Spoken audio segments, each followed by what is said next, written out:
Good morning class. So today's topic is gauge pressure. हम लोग आज डिस्कस करते हैं कि गॉज प्रेशर क्या होता है।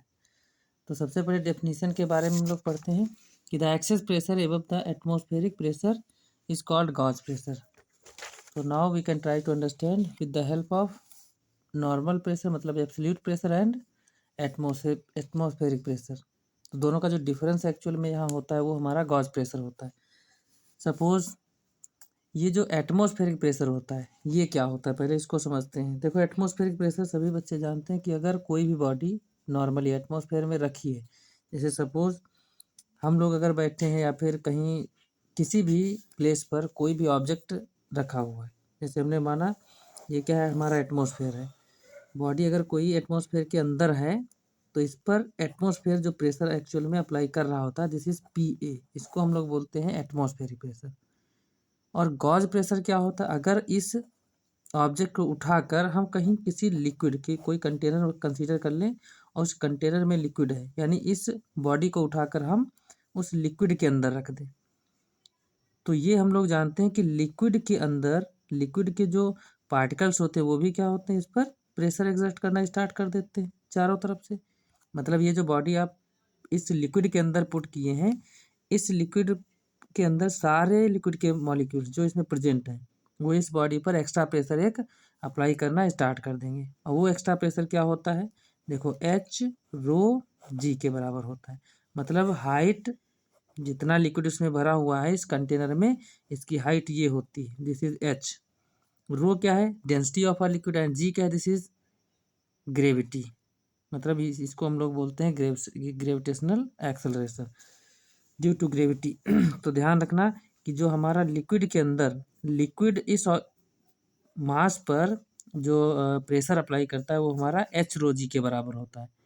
और जो एक्चुअल प्रेशर हम इस पर आप कंसीडर करेंगे वो कितना हो जाएगा भाई, actual pressure P is equal to P कितना हो जाएगा एक्चुअल प्रेशर। यहाँ पर देखो, एक तो हमारा ये लिक्विड जो प्रेशर अप्लाई कर रहा है इस पर वो H ρg हो गया, दूसरा एटमॉस्फेयर, मतलब हम PA प्लस H ρg जो एक्चुअल प्रेशर इस अब मास पर जो काम कर रहा है, ये जो बॉडी हम कंसीडर किए लिक्विड के अंदर, इस पर जो टोटल अब प्रेशर लग रहा है जिसको हम लोग एक्चुअल प्रेशर बोलते हैं, वो किसके इक्वल हो गया, एक तो उस पर एटमॉस्फेरिक प्रेशर काम कर रहा है, दूसरा हमारा कौन सा है, लिक्विड, मतलब लिक्विड की वजह से प्रेशर जो कि H ρg के बराबर होता है।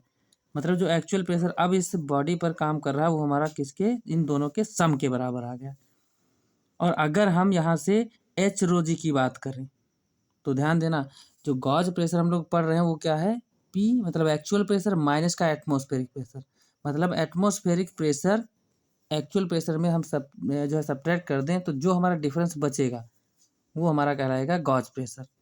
तो गॉज प्रेशर की वैल्यू सीधे किसके बराबर आ जाएगी, लिक्विड प्रेशर, जो लिक्विड प्रेशर अप्लाई कर रहा था उस ऑब्जेक्ट पर वो H ρg है, मतलब गॉज प्रेशर हमारा इसी के इक्वल आ जाएगा। ठीक है, तो सिंपल सी बात, जो एक्स्ट्रा प्रेशर अब लिक्विड के अंदर अगर कोई बॉडी कंसीडर कर रहे हैं तो एक्स्ट्रा प्रेशर कौन लगा रहा था, लिक्विड लगा रहा था। तो लिक्विड का जो एक्स्ट्रा प्रेशर लग रहा था इसी को हम लोग गॉज प्रेशर बोलेंगे सिंपल वर्ड में। तो ये P gauge pressure is equal to कितना, एक्चुअल प्रेशर माइनस का एटमॉस्फेरिक प्रेशर, इन दोनों के डिफरेंस के बराबर होता है। इसके बाद सिंपल अगला वर्ड है, अगला टॉपिक जो हमारा वो है एब्सोल्यूट प्रेशर। तो एब्सोल्यूट प्रेशर क्या होता है, the sum of atmospheric pressure and liquid pressure. जो लिक्विड प्रेशर किसी भी बॉडी को जो लिक्विड के अंदर लेंगे तो उस पर हमारे उस बॉडी पर लिक्विड प्रेशर भी एक्सर्ट होता है। तो जो एक्चुअल प्रेशर हम लोग बोलते हैं, यानी एब्सोल्यूट जो प्रेशर हम लोग कहेंगे वो किसके बराबर हो जाएगा, एटमॉस्फेरिक प्रेशर प्लस लिक्विड का प्रेशर जो कि H ρg के बराबर होता है, ये लिखा है। इन दोनों का सम एक्चुअल प्रेशर कहा जाएगा।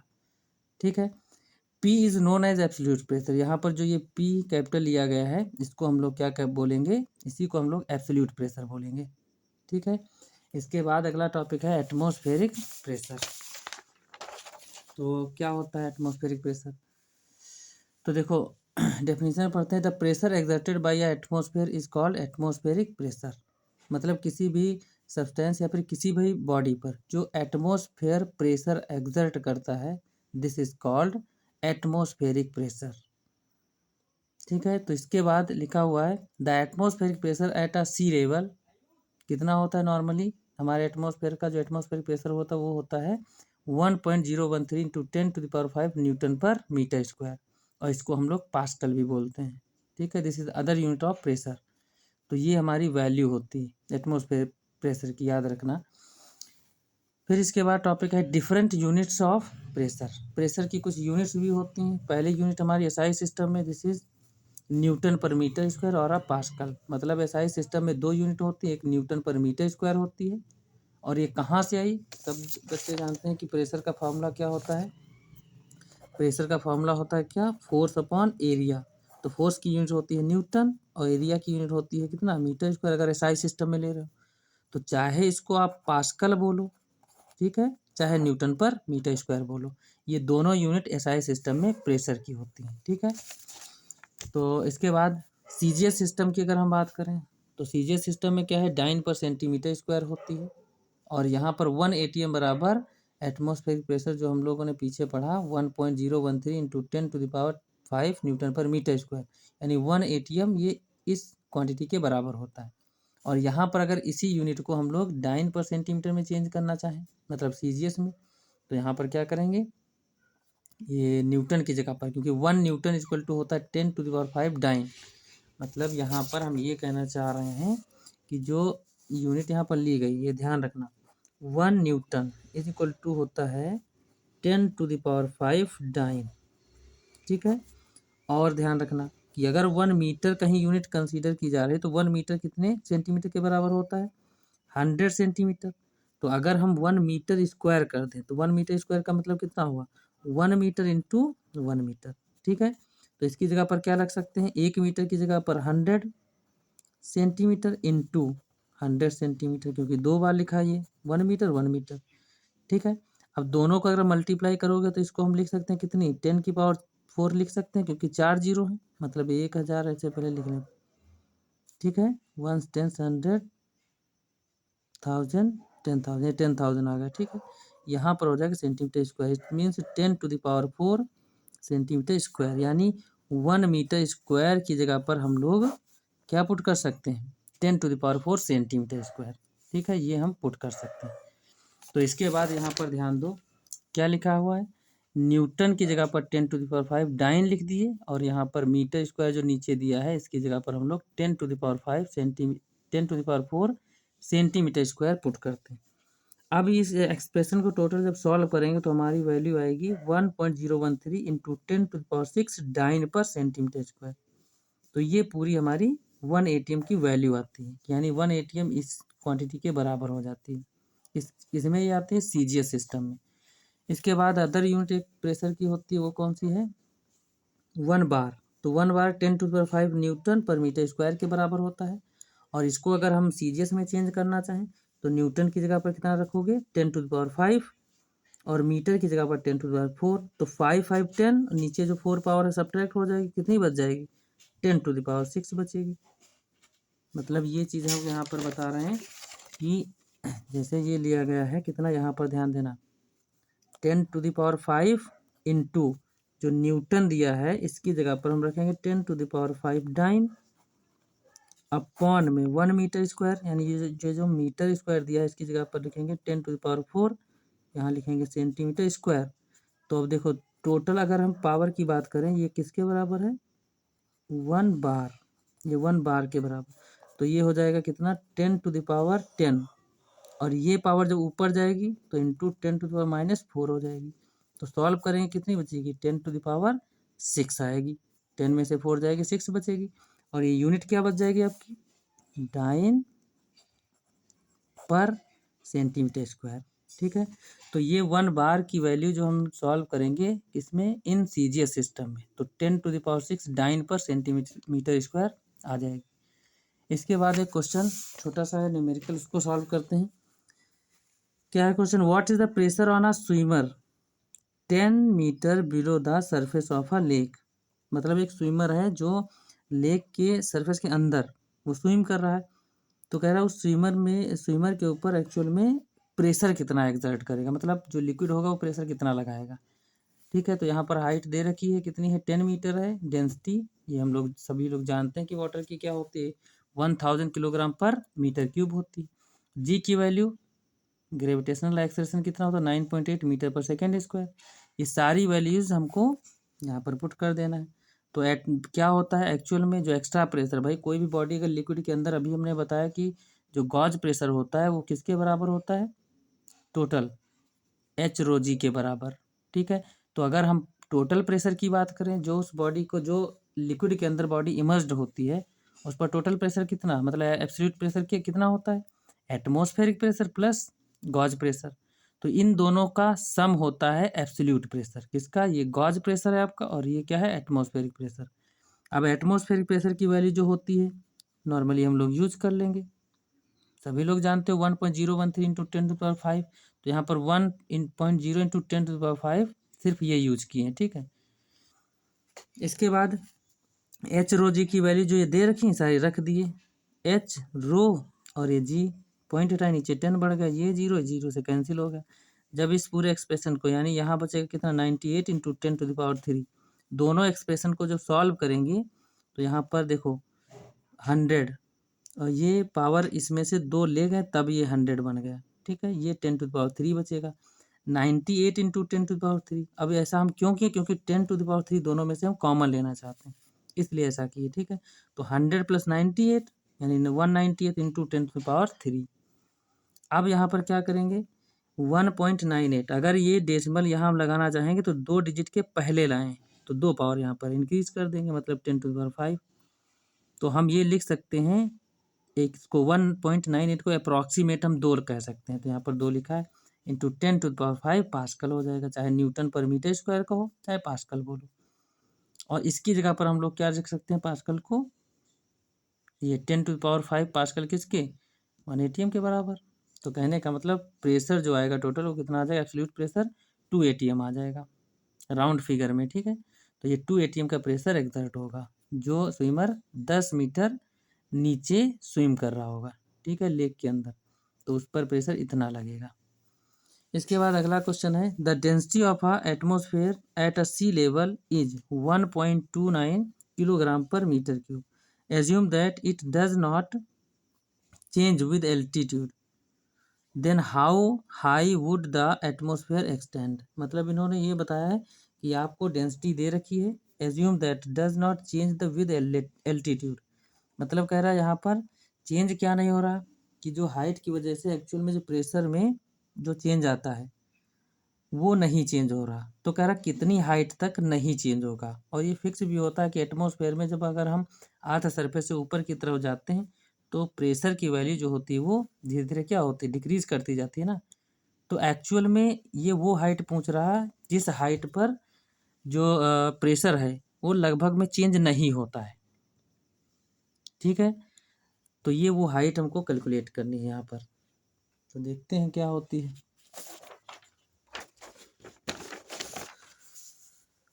तो यहाँ पर ये सबसे पहले डेंसिटी जो दे रखी 1.29 किलोग्राम पर मीटर क्यूब लिख लिए, जी की वैल्यू लिख लिए, एटमॉस्फेरिक प्रेशर जितना होता है आपको पता है, ये हर जगह कांस्टेंट वैल्यू यूज होती है। ठीक है, ये एटमॉस्फेरिक प्रेशर है आपका लिखा हुआ है, इसको नोट कर लिए।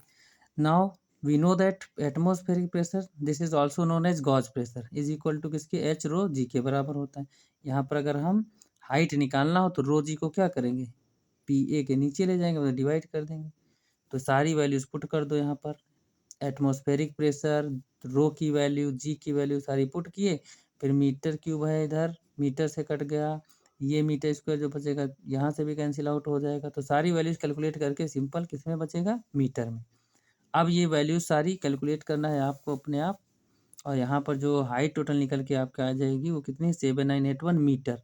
अगर इसको किलोमीटर में चेंज करेंगे तो क्या करना पड़ेगा, इसको अप्रॉक्सीमेट हम ये कह सकते हैं 7981 है ना, तो ये अप्रॉक्सीमेट में कितना है, लगभग में 8 किलोमीटर। अगर हम देखा जाए तो ये 800 जो है 8000 मीटर बन जाएगा। ठीक है, तो 8000 मीटर को क्या 8 किलोमीटर लिख सकते हैं। तो ये हमारा 8 किलोमीटर एक अप्रॉक्सीमेट, मतलब अगर एटमॉस्फेयर में हम 8 किलोमीटर की ऊंचाई तक जाएं तो वहाँ पर जो प्रेशर में चेंज आता है वो बहुत ज़्यादा चेंज नहीं आता है, वहाँ तक कांस्टेंट रहता है। तो 8 किलोमीटर की हाइट यहाँ पर आपको मिल जाती है। इसके बाद अगला टॉपिक आता है विस्कोसिटी, और इसको हम लोग फ्लूइड फ्रिक्शन भी बोलते हैं। ठीक है, तो एक्चुअल में विस्कोसिटी होती क्या है, तो पढ़ते हैं पहले। Viscosity is the property of fluid by virtue of which an internal force of friction comes into play when fluid is in motion and which opposes the relative motion between its different layers.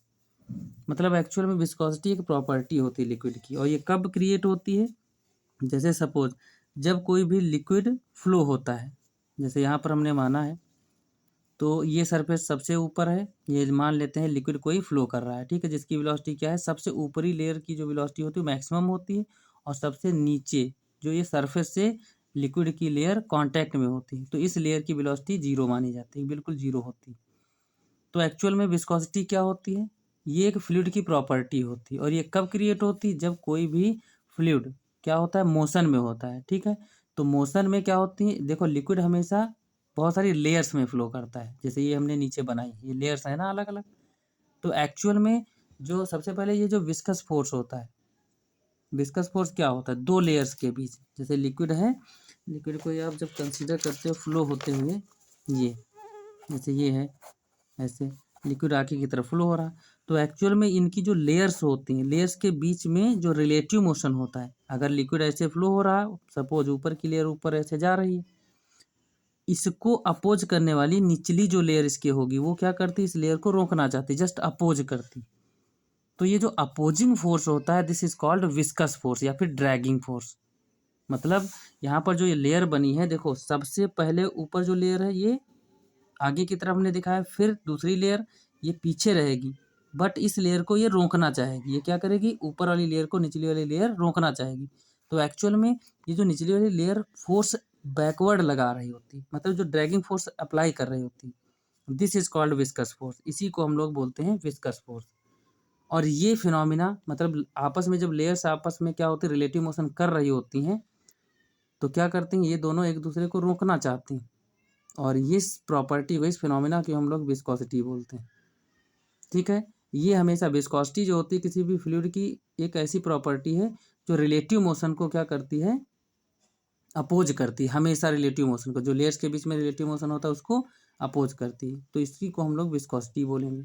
Viscous force हमेशा क्या होता है, relative motion जो हो रहा होता है, तो एक्चुअल में लेयर्स जो फ्रिक्शन की वजह से काम करती हैं आपस में एक दूसरे को, जैसे ये है एक लिक्विड की लेयर क्या है ऊपर ऐसे जा रही, ठीक है, और निचली वाली जो लेयर होती है, अगर ये वेलोसिटी ऐसे है तो निचली वाली लेयर क्या करती है, इसको रोकना चाहती। तो एक्चुअल में जो ये अपोजिंग फोर्स लग रहा होता है दो लेयर्स के बीच, इसी को हम लोग विस्कस फोर्स बोलेंगे, ठीक है। तो यहाँ पर इसके बाद आगे डिस्कस करते हैं। ये सरफेस ऑफ लेयर है ऊपरी, देखो ये लेयर आगे जा रही, तो इस लेयर पर एक अपोजिंग फोर्स लगेगा, this is called viscous force, और this phenomena is called viscosity, ठीक है, लिक्विड के लिए। अब यहाँ पर सपोज ये जो यहाँ पर माने हैं, ये लेयर ए है ये बी है कंसीडर की, तो ए और बी के बीच एक्चुअल में रिलेटिव मोशन होगा, ये विस्कस फोर्स जो इन लेयर्स के बीच काम कर रहा होता है, ये हमको कंसीडर करना है कितना, कैपिटल एफ हम मान लेते हैं, ठीक है। ये फोर्स की डायरेक्शन जो होती है वो हमेशा अपोजिट होती है, क्योंकि अगर वेलोसिटी इधर है मतलब मोशन लिक्विड का इस तरफ है, जैसे एरो हमने बनाया, तो जो विस्कस फोर्स होगा वो जस्ट अपोजिट होता है। इसके बाद निचला जो सरफेस ये जिसमें ये सपोज ये नदी थी, इसमें वाटर ये फ्लो हो रहा था, जो भी लिक्विड है वो फ्लो हो रहा है, तो निचला जो सरफेस होगा यहाँ पर जो भी लिक्विड ये प्रेजेंट होगा, इस लिक्विड की वेलोसिटी जीरो होगी, इसको बोलते हैं हम लोग फिक्स्ड सरफेस, जो कि लिखा है। और मैक्सिमम वेलोसिटी सबसे ऊपरी लेयर की होती है इस लिक्विड में, ठीक है। तो इसके कुछ एग्जांपल्स हैं, we can walk fast in air, अगर हवा की बात करें तो हम लोग जो हवा में दौड़ते हैं तो बहुत तेजी से दौड़ते हैं, बट किसमें, the cloud particles fall down very slowly. भाई एयर में तो हम तेज दौड़ते हैं, अगर किसी लिक्विड में दौड़ना हो तो इतनी तेजी से नहीं दौड़ पाएंगे, क्यों, क्योंकि ड्रैगिंग फोर्स जो वाटर होता है, वाटर ड्रैगिंग फोर्स हमारे ऊपर लगाने लगता है, क्योंकि वाटर की जितनी भी लेयर्स होती है उनमें ड्रैगिंग फोर्स लगता ही है, ठीक है, इसलिए स्पीड कम होती है, मतलब हम कम तेजी से दौड़ पाएंगे, बट एयर में तेजी से दौड़ सकते हैं। The cloud particle fall down very slowly, अगर बारिश के मतलब बादलों से जो बूंदें गिरती हैं तो नीचे तक पहुंचने में टाइम लेती हैं, ऐसा क्यों होता है, और कभी स्ट्रेट नहीं आती, ऐसा क्यों होता है, क्योंकि उन सारी बूंदों पर या फिर वाटर की बूंदें जो ऊपर से गिर रही होती हैं उन पर ड्रैगिंग फोर्स नीचे से एयर लगा रही होती है, ठीक है। तो इस ड्रैगिंग फोर्स को ही, भाई एयर का भी कुछ ना कुछ विस्कस, इस एयर की भी विस्कोसिटी होती है ना, तो ड्रैगिंग फोर्स अप्लाई करो तो इसीलिए पाथ भी चेंज होता है उन बूंदों का, और नीचे आने में समय भी लगता है। फिर है अगला, when we swim in a pool of water we experience some resistance to our motion. अगर हम वाटर में स्विम कर रहे हैं या फिर तैर रहे हैं तो हम भी क्या करते हैं, कुछ फील करते हैं रेजिस्टेंस टू आवर मोशन। हम अगर जो मोशन कर रहे होते हैं लिक्विड में, मतलब तैर रहे होते हैं किसी पूल में, तो हमारे ऊपर भी एक एक रेजिस्टेंस लगता है। किसका रेजिस्टेंस लगता है भाई? विस्कोसिटी होती है ना वाटर की, लेयर्स के बीच विस्कस फोर्स कर रहा होता है, वो विस्कस फोर्स हमारे ऊपर भी अप्लाई होता है, और जिसकी वजह से हम क्या फील करते हैं कि हमारे ऊपर रेजिस्टेंस लग रहा है। ठीक है, इसके बाद इसका प्रूफ दिया है। तो प्रूफ हम लोग जो है वो देखते हैं। अच्छा, the rate of change of velocity with distance in the direction of the increasing distance and is called a velocity gradient. तो सबसे पहले देखो, वेलोसिटी ग्रेडियंट का यहाँ पर फॉर्मूला है dv/dx। भाई लिक्विड में जितना ऊपर जाएंगे तो ऊपर जो लेयर आप कंसीडर करो वो dx है, और उस लेयर की वेलोसिटी dv है। तो इन दोनों का जो रेशियो होगा, मतलब वेलोसिटी हाइट के हिसाब से इन दोनों का जो रेशियो होगा, वेलोसिटी चेंज और डिस्प्ले जो ये डिस्टेंस चेंज है, दोनों का ratio, this is called velocity gradient. ठीक है, इसके बाद देखते हैं। अब यहाँ पर जो प्रूवमेंट है, इसके बाद हम लोग डिटेल से थोड़ा देख लेते हैं क्या होता है। तो देखो, ये आपका दिया है, ये लेयर है सबसे ऊपरी जिसका क्रॉस सेक्शनल एरिया हमने माना है कैपिटल ए, और ये क्यू पहली लेयर है, ये दूसरी पी है। इनके बीच जो विस्कस फोर्स जस्ट अपोजिट होता है, दोनों लेयर्स के बीच अब विस्कस फोर्स किधर, पीछे की तरफ काम करेगा। सपोज इस लेयर की वेलोसिटी v है और थोड़ी सी डिस्टेंस बढ़ा दिए, मतलब dx, तो वेलोसिटी v प्लस dv हो गई। और यहाँ पर अगर डिस्टेंस x थी तो डिस्टेंस कितनी, ये dx थोड़ा बढ़ गई। यानी इन दोनों लेयर्स की जो हाइट है वो x प्लस dx ऊपर वाले की, और ये नीचे वाली जो लेयर इसकी x डिस्टेंस है नीचे वाले सरफेस, जो फिक्स सरफेस है, इससे ये हाइट कंसीडर कर रहे हैं। तो वेलोसिटी भी में भी चेंज आएगा। अगर इसकी वेलोसिटी v है तो ऊपरी वाली लेयर की कितनी, v प्लस dv हो जाएगी। अब यहाँ पर अकॉर्डिंग टू न्यूटन, न्यूटन क्या कहते हैं कि जो ड्रैगिंग फोर्स होगा this is directly proportional to किसके, क्रॉस सेक्शनल एरिया। जो इस लेयर का एरिया आप कंसीडर किए हो, तो जो विस्कस फोर्स ये होगा, ये हमेशा क्रॉस सेक्शनल एरिया के डायरेक्टली प्रोपोर्शनल होता है। क्यों? क्योंकि भाई जो लेयर्स हैं ये जितना ज़्यादा सरफेस एरिया होगा उतनी ज़्यादा दूरी तक कांटेक्ट में रहेंगी, और कांटेक्ट में रहने का मतलब फोर्स उतना ही इनके बीच बढ़ेगा। भाई कांटेक्ट एरिया ज़्यादा तो फोर्स बढ़ जाएगा। इसके बाद दूसरा, फोर्स ही डायरेक्टली प्रोपोर्शनल टू dv/dx, जो वेलोसिटी ग्रेडियंट है उसके डायरेक्टली प्रोपोर्शनल होता है। अब इन दोनों को अगर आप मिला देते हो तो क्या बन जाता है, ये आपका फार्मूला बनता है आगे। भाई प्रोपोर्शनलिटी साइन हटाओगे तो ये माइनस और ईटा ए dv/dx बन जाएगा। माइनस साइन पता है क्या शो करता है कि फोर्स और डिस्प्लेसमेंट, एक्चुअल में जिधर वाटर फ्लो कर रहा है या फिर कोई भी लिक्विड फ्लो कर रहा है, फोर्स जो ये विस्कस फोर्स होता है वो हमेशा उसके अपोजिट डायरेक्शन में होता है। तो ये अपोजिट डायरेक्शन को बताने के लिए निगेटिव साइन यूज किया जाता है। ईटा को हम लोग कोफिशिएंट ऑफ विस्कोसिटी बोलते हैं, और यहाँ पर निगेटिव साइन का मतलब हमने लिख दिया है कि क्या होता है। ये एक्चुअल में negative sign shows that the viscous force act in the direction of opposite to the direction of motion of a liquid. Liquid जिस डायरेक्शन में मोशन कर रहा होता है, विस्कस फोर्स जस्ट उसके अपोजिट होता है। इसके बाद यहाँ पर इसकी दिया डायमेंशनल फार्मूला, कैलकुलेट आप लोग कर लोगे कि अगर कोफिशिएंट ऑफ विस्कोसिटी का डायमेंशनल फार्मूला निकालें तो इसी फार्मूले को अरेंज कर लेंगे। Force upon area dx upon dv। तो फोर्स की mlt जो है mlt-2 होती है, एरिया का l स्क्वायर लिख देंगे, dx ये भी एक लेंथ है तो क्या हो जाएगी l, और dv का कितना मीटर पर सेकेंड यूनिट होती है तो lt-1 हो जाएगा। सॉल्व कर लेंगे तो ईटा की जो डायमेंशनल फार्मूला ईटा का आएगा वो कितना आ जाएगा, m l-1 t-2। CGS unit इसकी क्या होती है, डाइन पर सेंटीमीटर स्क्वायर सेकेंड, क्योंकि यहाँ पर dx अपॉन dv जो दिया है इसको बोलेंगे सेंटीमीटर, और ये सेंटीमीटर पर सेकेंड हो जाएगा। सेंटीमीटर सेंटीमीटर कट जाएगा, सेकेंड ऊपर चला जाएगा तो ये सिर्फ सेकेंड बचता है, और ग्राम पर सेंटीमीटर सेकेंड हो जाएगा। ये आपकी सीजीएस यूनिट है, और इसको पॉइस भी बोलते हैं। यहाँ पर लिखा है 1 dyne equal to gram centimetre पर सेकेंड स्क्वायर होता है, और 1 पॉइस किसके बराबर होता है, 1 डाइन अपॉन 1 सेंटीमीटर स्क्वायर, यहाँ पर सेंटीमीटर और ये सेंटीमीटर पर सेकेंड। जब काट पीट के हमको सॉल्यूशन मिलेगा वो आ जाएगा डाइन सेकेंड पर सेंटीमीटर स्क्वायर। अगर एसआई सिस्टम की बात करें तो न्यूटन सेकेंड पर मीटर स्क्वायर और किलोग्राम पर मीटर सेकेंड, ये आपकी एसआई सिस्टम में यूनिट होती है। ठीक है, तो ये सारी चीज़ें आपको अच्छी तरीके से क्लियर करना है। ठीक है, इसके बाद जो हमारा अगला टॉपिक रहेगा या फिर अगला जो भी क्वेश्चंस या फिर जो भी रहती हैं चीज़ें, वो हम अगले वीडियो में डिस्कस करते हैं। Thank you class, have a nice day.